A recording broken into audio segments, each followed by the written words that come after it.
네, 매주 금요일 신설 코너죠. 깊게 한 종목을 파헤치는 순서입니다. 종목 딥담화, 오늘도 두 분 나와 계십니다. 김장렬 유니스토리 자산운용 본부장, 이권희 위즈웨이브 대표 함께합니다. 어서 오십시오. 네, 안녕하세요. 네. 안녕하십니까. 지난주 금요일 네. 휴일이어가지고 네, 아쉽게도 못 뵙고 굉장히 반갑습니다. 저희 첫 순서로 삼성전자, SK 하이닉스를 했는데 지금까지 성적표를 보면 삼성전자 승, 그렇죠? 저희는 또 중장기 관점이기 때문에 조금 더 지켜보는 걸로 하겠습니다. 두 분 어떠셨어요? 첫 방송 하고 나서? 방송 자체요? 재밌었습니다. 예, 굉장히 예. 주목을 크게 받았어요. 아세요? 잘 모릅니다. 대표님께서는 어떠셨을까요? 이렇게 별로 반응은 별로 잘 확인 안 해서 네. 모르긴 하는데 일단 뭐 이건 길게 봐야 되는 게임이라 맞아요. 뭐 답은 없는 거죠. 알겠습니다. 그 삼성전자가 요즘 유리한 흐름을 보였지만 이제 승자의 여유로운 멘트를 주셨습니다. 그 단기 관점에서는 그때도 삼성전자 괜찮다고 하셨고 중장기로 본다면 SK 하이닉스 라고 말씀을 하셨기 때문에 저희도 그런 지점들 기억하면서 대응 전략 세우도록 하겠고요. 자, 오늘의 주제 열어보겠습니다. 굉장히 뜨거운 감자입니다. 원전이죠. 불공정 계약 논란 원전주입니다. 피해야 할까, 담아야 할까 이 주제인데요. 자, 두 분께 먼저 어떤 선택을 하셨을지 확인을 해보겠습니다. 자, 화면이 준비됐으면 화면으로 두 분의 의견 열어보겠습니다. 원전주 피한다, 네네. 담는다 의견 주셨습니다. 예. 하나하나 한번 들어가 보죠. 지금 원전주에 대해서 포인트는 뭐라고 보시는 거예요? 사실은 그저께 내려갔을 때 이슈가 나왔을 때는 피하는 게 맞았고요. 네. 어저께 올라간 거는 또 나름대로 이유가 있었습니다. 그래서 사실은 이제 한미 정상회담에서 그 불공정 계약이라고 일컬어지는 그 계약에 대해서 수정이나 논의가 된다고 하면은 지 포지셔닝은 완전히 바뀔 수도 있습니다. 그래서 이거는 피한다는 것이 그저께 나온 그 보도만 가지고는 당연히 피하는 게 맞고요. 어제 나온 자시 네고시에이션을 할 수 있다, 하게끔 돼 있다 이런 정황이 지금 클리어하지는 않는데 그럴 가능성에 대한 기대감 때문에 어제 오른 거고 오늘은 이제 눈치 작전을 좀 보고 있는 것 같은데요. 어쨌든 간에 우리가 크게 보고 있는 말씀하시겠습니다. 두산 에너빌리티라든지 몇 개는 직격탄을 받았고 원래부터도 직격탄을 받을 필요가 없었던 것들은 또 상대적으로 괜찮았기 때문에 이제는 흑백으로 가리기는 어려운데 우리가 가장 크게 다루는 게 두산 에너빌리티이다 보니까 그거 기준으로 따지면 그 협의가 특별히 바뀌지가 않는다면은 굳이 많이 건드릴 필요가 있겠냐, 피한다는 쪽으로 무게중심을 두고 말씀을 드리는 겁니다. 지금 웨스팅하우스 협정서 논란은 분명히 악재이기 때문에 지금은 굳이 담냐, 피해야 한다 이런 의견 주셨는데 대표님은 담자 의견이십니다. 네, 그렇죠. 근데 네. 지금 자리는 뭐 빠진 거 거의 대부분 한 80% 이상 회복을 했죠. 두산에너빌리티 기준으로. 네. 뭐 일부 뭐 BHI 같은 경우는 다른 LNG 쪽 뭐 발전소 그 계약건도 많고 수주도 많기 때문에 오히려 지금 신고가로 가고 있는 상황인데 예. 지금 이 논란의 핵심은 원전주는 아직 지금 제가 몇 번 말씀드리긴 했는데 이 삽도 안 뜬 사업입니다. 아직. 그죠? 시작도 안 했다. 네, 시작도 안 했습니다. 예. 시작도 안 했는데 논란이 굉장히 좀 커진 거죠. 지금 체코 두코바니 원전 계약 가지고 이제 말이 많다가 이제 안에 그 협정서를 보니까 그 당시에도 그런 얘기는 돌았거든요. 유럽 내에 이 체코 걸 받으려고 유럽 내에 나머지 권리를 포기한 거 아니냐. 네. 근데 이제 중요한 올해 거는 1월에도 그 얘기가 나왔었죠. 예, 근데 중요한 건 그런 거죠. 저는 이 원전 계약이 비밀 계약이라 지금 100% 공개가 되진 않았을 텐데 이게 만약에 다 공개가 돼서 뭐 지금 뭐 정부에서는 정치적으로 이거를 좀 바꿔보겠다라고 얘기를 할 수도 있는데 안 바뀐다 하더라도 별 영향 없다라고 보는 측면이고요. 그 이유는 결국엔 웨스팅하우스와의 계약 주체는 한수원이죠. 네. 근데 이제 보면 그런 거에 또 분노하시는 분들이 있어요. 우리는 중동, 아프리카 뭐 이렇게 한마디로 좀 안 좋은 국가들, 그다음에 중국, 러시아와 경쟁해야 되는 지역만 담당하고 예. 좀 괜찮은 지역들은 다 웨스팅하우스가 뭐 한다, 네. 수주를 한다 뭐 이런 식으로 계약이 되어 있는 게 화가 나실 수도 있는데 근데 거꾸로 생각해 보면 웨스팅하우스가 계약을 따내건 한수원이 계약을 따내건 예. 두산에너빌리티나 BHI나 이런 기자재 업체들 입장에서는 달라질 게 없다. 그렇죠. 예전에 UAE 생각을 해보면 그때도 우리 그렇죠. 기자재 발주를 웨스팅하우스에 냈고 그 발주를 다시 웨스팅하우스는 두산에너빌리티 같은 그렇습니다. 기자재로 예. 다시 발주를 해서 그러니까 수주를 해왔죠. 그러니까 누가 갑이냐가 더 중요한데 웨스팅하우스가 지금은 갑처럼 보이지만 사실은 웨스팅하우스의 입장에서 보면은 우리나라 기업들을 같이 안고 가지 않으면 아무리 수주를 받아도 지을 수 없기 때문에 그런 부분들을 고려해 보면 오히려 지금 두산에너빌리티의 급반등이나 뭐 BHI의 신고가 갱신이나 이런 것들이 해석이 될 수 있다라고 보고 있고요. 네. 그러니까 오늘 약간 조금 더 오버하는 BHI 같은 게 오버하는 이유는 결국에는 지금 사절단에 포함되어 있고 이렇다 보니까 그렇게 된 거라고 보시면 될 것 같은데. 경제사절단. 예. 근데 지금 원전 관련된 기업들 관계자들이 지금 다 같이 따라갔거든요. 맞아요. 예. 그 얘기는 이게 제2의 뭐 마스가 프로젝트가 될 거라는 기대감도 오늘 좀 어느 정도 일정 부분 반영을 한 걸로 보고 있고요. 예. 근데 저는 긴 관점에서 보면 물론 이제 두산에너빌리티가 밸류에이션 계산해 보면 엔비디아보다도 비싸고요. 전 세계에서 가장 비싼 주식 중에 하나입니다, 지금. 그래요? 엔비디아 밸류가 얼마죠? 지금 한 40배 정도 수준인 40배? 걸 알고 있는데 예, 두산에너빌리티 80배가 넘죠. 10배요? 예. 시가총액 부담은 있다. 밸류에이션 멀티플 예, 부담은 있다. 멀티플 부담이 예, 있기 예. 때문에 계속 쉬었던 건데 옆으로 기었다가 네. 지금 이제 이 모멘텀 나오면서 한 번에 이제 무너진 거죠. 무너졌다가 다시 이제 반등이 나오는 건데 예. 해석을 길게 보면 이제 1차 상승 이후에 좀 쉬고 있는 국면이고 앞으로 그럼 원전을 짓겠다고 하는 나라들은 많은데 뭐 사실은 지을 수 있는 나라나 기업들은 별로 없다라고 보면 여전히 이제 공급자 우위 시장으로 접어들고 있다. 이게 약간 조선주랑 비슷한 느낌이기 때문에 그런 걸 보면 지금 자리에서 오히려 조정이 나온다. 뭐 이런 정치적인 이슈나 여러 가지 쇼크 때문에 빠진다라고 하면 길게 보면 네.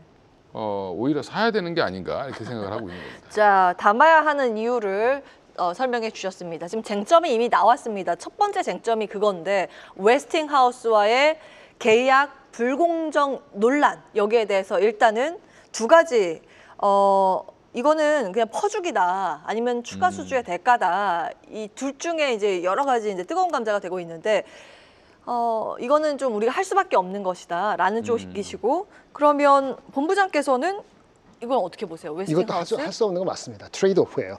아 그래요? 추가 수주의 그럼요. 대가라고 보시는 그러니까 거예요? 두 규제가 분 다? 있고 자꾸 짠소리하고 오더를 늦게 발주할 수도 있고 그렇기 때문에 2차에 이제 그 같은 편 먹게 하자 이런 식으로 해가지고 나눠 갖게 한 거거든요. 근데 뭐 50년 계약은 너무 긴 거 아니냐 뭐 이런 얘기도 있고요. 그거는 이제 인더스트리마다 다른 거니까 그거는 핵심이 아닌 것 같아요. 그래요? 수익성이 낮아질 수 있다는 건 분명히 그것이 단점이긴 합니다만은 이게 두 기를 할 때 26조 했을 때 뭐 수익률 계산한 거 이거는 별 의미는 없습니다. 네. 중요한 건 뭐냐면은 우리가 향후에 더 성장성 있는 SMR을 하는 데 있어서도 기술적으로 우리가 완전히 독립적이다. 걔네한테 의존하지 않았다는 것을 완전 비의존이라는 걸 입증하지 않으면은 그 결정을 웨스팅하우스가 미국하고 디파트먼트 에너지 쪽에서 결정하게 돼 있고 그 과정에 어떤 변수가 튀어나올지 모른다는 지금 불명확성이 있는 게 가장 큰 거예요. 우리가 기술적 독립했느냐 독립을 못했다 그러면 향후 긴 50년이고 30년 끌어가는 동안에 물론 한 번 질 때 큰 거는 10년 걸리고 SMR도 3, 4년 걸리니까 제가 봤을 땐 지금 얘기되고 있는 수주의 논란 자체는 2035년까지가 이슈가 아니고 그 다음 이슈가 큰 거예요. 그래서 주식은 2035년까지 한다면 어제 오늘 올라갔다 내려갔다 올라갔다 하는 걸로 일단은 된 것 같고 2035년 이후 새롭게 수주를 향후 몇 년 사이 받을 수 있는 물량에서는 SMR에 대한 성장성을 믿음에도 불구하고 그거에 대한 수주를 제대로 받을 수 있고 할 수 있느냐 여기에 대해서 기술적인 독립에 대해서 우리가 어떤 기준을 가지고 견제를 계속 받을 것이냐 이게 기술적 가장 큰 이슈가 되는 겁니다. 왜냐하면 두산에너빌리티도 사실은 2035년, 2050년까지 할 때 애널리스트가 2035년을 기준으로 평균을 하기 때문에 밸류가 싸다 안 싸다는 거는 그 엔비디아하고 비교할 건 전혀 아니거든요. 그런데 우리가 얘기할 때 뭐 LG 엔솔과 같이 뭐 엄청난 EBB 따면 30배, 40배를 줬을 때가 9만 원, 10만 원이기 때문에 과연 회복했는데 과연 10만 원까지 간다는 거는 2035년의 뷰에 대해서도 자신감을 가져야 되는데 최소한 이번에 이걸로 인해서 그 자신감을 갖는 데 있어 갖고 부족한 이슈가 생긴 건 SMR에 대한 기술 독립에 대한 불확실성이 가장 크다고 말씀을 드릴 수 있겠고요.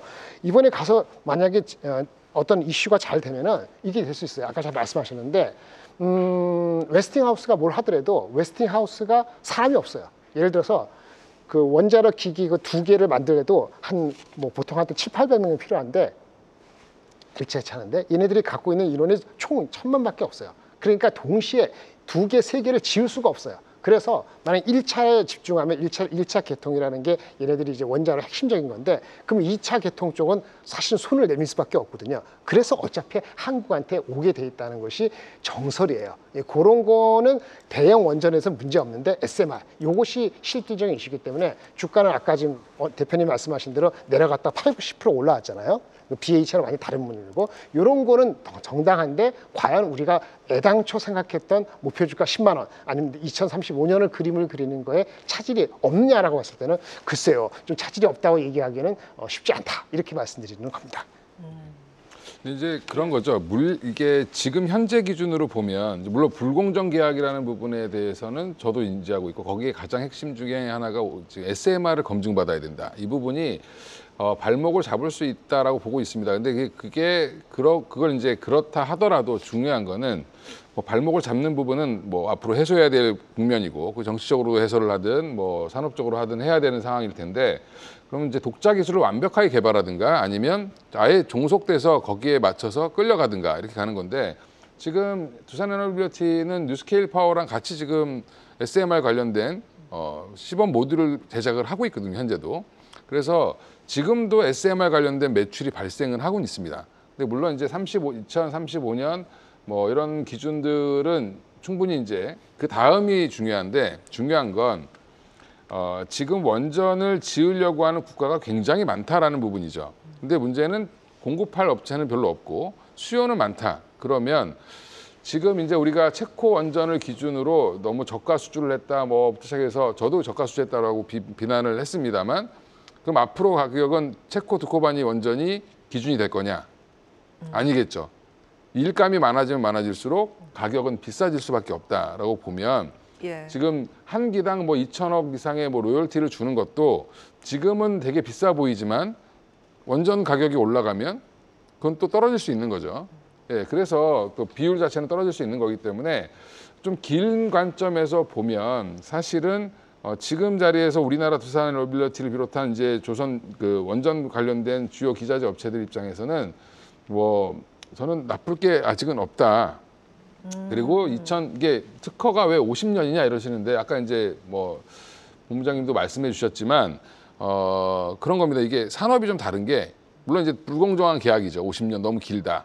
근데 원전 하나 짓는데 대형 원전 하나 짓는데 계획부터 완공까지 15년 걸립니다. 그것도 우리나라니까 15년. 예, 프랑스 같은 나라면 20년씩 걸리고 뭐 25년도 걸리고 이렇습니다. 그러면 이게 그만큼 그 호흡이 긴 사업이다라는 거를 좀 집중하셔야 되고 그래서 뭐 특허도 20년인데 무슨 이게 50년이냐 뭐 이렇게 얘기하시는 분들이 있죠 가끔. 근데 그거는 또 그 산업의 특징이 좀 다르다라고 생각하시면 될 것 같고요.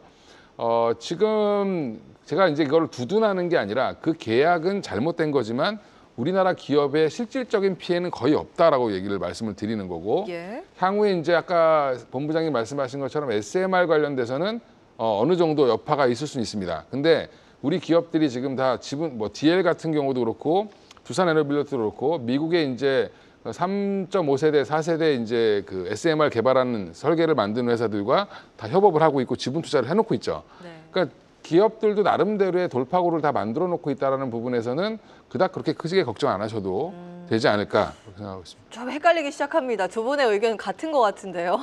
웨스팅하우스와의 계약이 현실적인 계약이다라는 의견도 공감하셨고 한미 정상회담은 기대해 볼 만한 부분이 있는 호재거리다라는 부분도 두 분 의견 같으신 것 같은데요.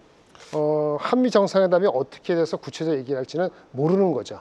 그러니까 정확히는 모른다는 거고요. 이제 어저께 오늘은 기대 심리가 있는 거고 안 된다는 게 아니고 모르는 겁니다. 사실은 1월 달에 비밀 계약한 것이 엊그저께 왜 기사가 나왔을까? 제가 정치적인 임플리케이션을 말씀드리는 게 아니고 그리고 다 왜요? 나온 것도 아니잖아요. 그거 모르죠. 왜요? 다 모르는 거고 그러니까 왜 그때 나왔을까? 그리고 다시 또 재내고를 하라고 바로 또 지시가 내렸을까? 네. 그러면 상대방이 있는데 어느 포인트에서 재네고시에이션이 될 수 있는 포인트가 있는가? 다 이제는 완전히 시세말로 했을 때 완전히 그 뜬구름 잡는 게 아니고 여러 가지 생각을 하게끔 만드는 거거든요. 그게 다 uncertainty, 불확실하다는 거예요.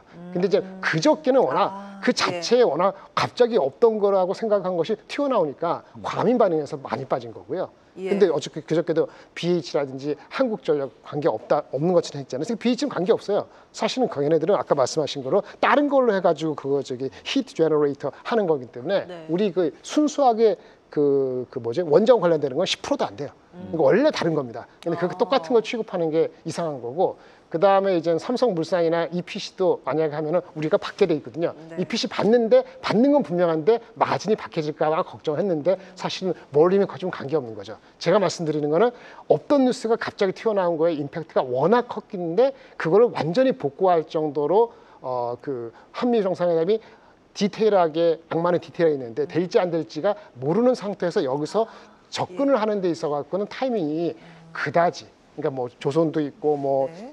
저기 뭐가 있습니까? 방산도 있고 AI 자체도 있는데 이게 피한다는 것이 이 주식이 두산 에너비티라든지 다른 주식이 갑자기 곤두박질친다는 게 아니고 굳이 지금 언서티티를 안고서 적극적으로 할 필요 있느냐? 제가 그런 입장에서는 피하고 만약에 이 원전의 익스포저가 그래도 혹시 잘 될 경우에 대비했을 때 뒤에 말씀드릴 또 다른 그 좀 편안한 상대적으로 편안한 주식이 있을 수는 있다. 이 정도로 말씀을 드리는 겁니다. 그럼 종목 바로 공개를 하고 이야기 나눠보겠습니다. 자, 두 분은 그러면 원래 담는다는 의견이시니까 어떤 종목이고 그 안에서 좀 지금 불확실성이 큰데 그럼에도 불구하고 편안하게 볼 수 있을 만한 종목은 무엇인지 쫙 공개하겠습니다. 먼저 담는다는 의견 주셨기 때문에 대표님께서는 두산 에너빌리티 꼽아주셨고 편하게 볼 수 있는 종목으로 두산을 꼽아주셨습니다. 두산이 흥미로운데요. 두산부터 들어보겠습니다. 사실은 두산하고 이제 그 제가 한정 기술을 두 개나 말씀을 드리는데요. 네. 만약에 단기적으로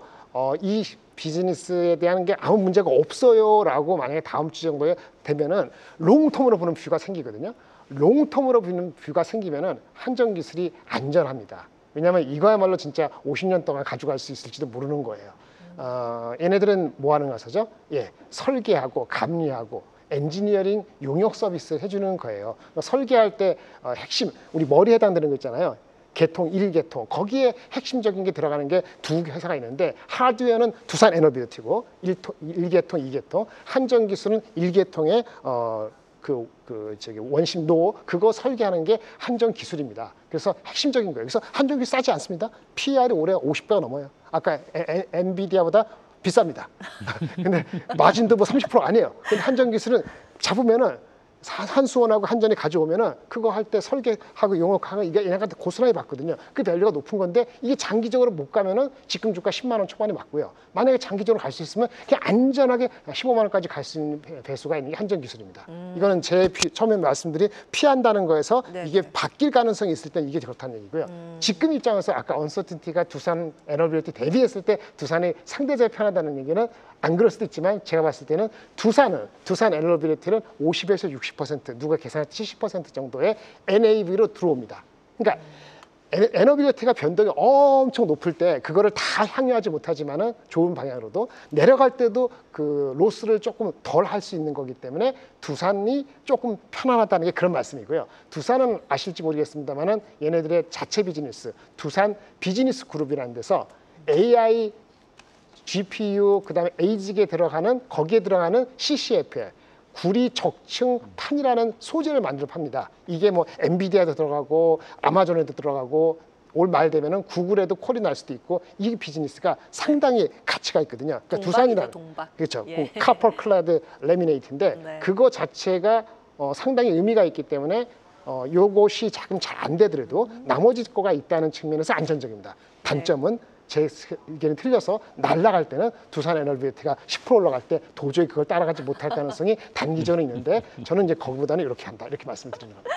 예, 뭐 그러니까 속된 표현으로 덜 먹어도 좀 안정적인 게 좋다라는 관점이신 것 같고 두산 그 변동성에 우리가 한번 타보자라는 관점이신 것 같은데요. 두산 에너빌리티. 이제 저는 항상 주식 투자 원칙이 물려도 대장에서 물려야지 빠져나올 수 있다. 예, 그래요? 그게 맞고요. 그 원전을 보고 투자를 했는데 처음 이상한 작은 종목 사셔서 막 트레이딩 하지 마시고 핵심 종목인 두산 에너빌리티 사시는 게 맞다. 저는 작은 종목이 아닌데 아니 그러니까 두산을 뭐라고 하는 게 아니라 두산을 굉장히 좋아합니다. 예, 이번에 두산 피해봤죠. 두산 에너빌리티 때문에 사실. 네, 맞아요. 예, 근데 네. 저도 두산을 좋아하는 회사인데 거기는 이제 약간 뭐 원전과 관련된 회사가 아니라 CCL 관련된 회사로 봐야 되는 거고. 반도체에 더 가깝다. 그렇습니다. 예. 그리고 이제 두산 에너빌리티는 제가 이제 이런 어제 트럼프 말 때문에 신재생 에너지가 다 빠졌죠. 예, 맞아요. 예, 그분 입을 좀 어떻게 해야 되나 뭐 이럴 정도로 이제 투자들이 화가 날 텐데 네. 이제 신재생 에너지를 직접적으로 대놓고 공격했습니다. 전기요금 오르는데 야 그거 깔았는데 왜 전기요금 왜 이렇게 비싸? 이렇게 얘기한 거죠 한마디로. 근데 그거는 트럼프가 앞뒤를 잘못 해석한 건데 아, 그래요? 예, 전력 수요가 많으니까 신재생 에너지를 쓰더라도 전기 가격이 올라가는 거죠. 아, 예. 예. 그 뭐 신재생 에너지 때문에 올라가는 게 아니라. 신재생이 뭐 세계의 사기다 이렇게 얘기를 예, 했는데 예. 지금 그걸 감당을 못할 정도로 그러니까- 다른 채널이 있어도 아마 가격이 올라갔을 거다. 그렇죠. 이렇게 미국 말씀을. 전체 전력이 네. 작년보다 한 0.8% 증가했다 그래요 수요가. 근데 텍사스주 같은 경우는 8%가 증가했답니다. 그러면 10배죠. 그러네요. 평균보다. 예. 그런 데는 당연히 전기 가격이 비쌀 수밖에 없죠. 거기는 이제 경쟁 입찰을 하는 과정이기 때문에 비쌀 수밖에 없는 거고. 제가 이 얘기를 왜 꺼냈냐면 결국엔 미국은 전기가 되는 지금 화력 발전소까지 막 돌리고 있거든요. 네. 그만큼 전력의 수요가 많아지고 있는데 그에 대한 공급이 약하다. 전기를 만들 수 있는 모든 재원을 지금 다 쓰고 있다. 뭐 이렇게 보시면 되는데 그래서 중간에 지금 뭐 신재생과 그다음에 복합 화력 발전 심지어 예전에 있는 석탄 화력 발전소까지 돌려가면서 지금 버티고 있는 중인데 그걸 메꿔줄 걸 지금 SMR이라든지 원전으로 선택을 한 거죠. 네. 그러면 미국 내 원전이라든지 SMR을 많이 짓는 것도 당연히 있고 유럽도 지금 난리입니다. 동남아 쪽도 지금 서로 짓는다 그러죠. 베트남도 짓는다 그러죠.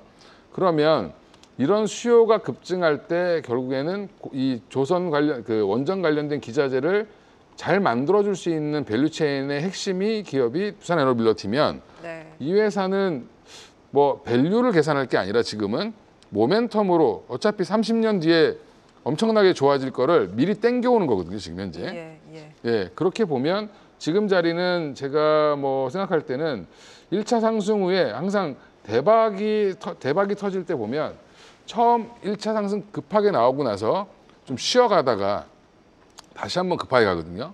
조선주도 그랬고 전력기기도 그랬습니다. 그러면 이 전력기기와 조선주, 방산주 다 마찬가지였는데 그 초입 국면에 들어가 있다라고 보시는 게 맞을 것 같아요. 예.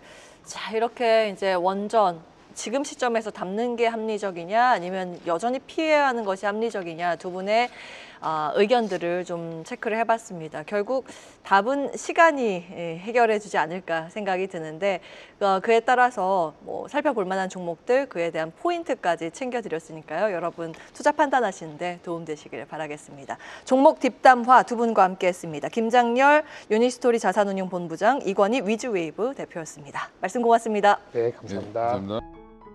계속해서 다양한 경제 이슈를 알고 싶다면 구독과 좋아요, 알림 설정 부탁드립니다. AI 캐스터 권미정이었습니다.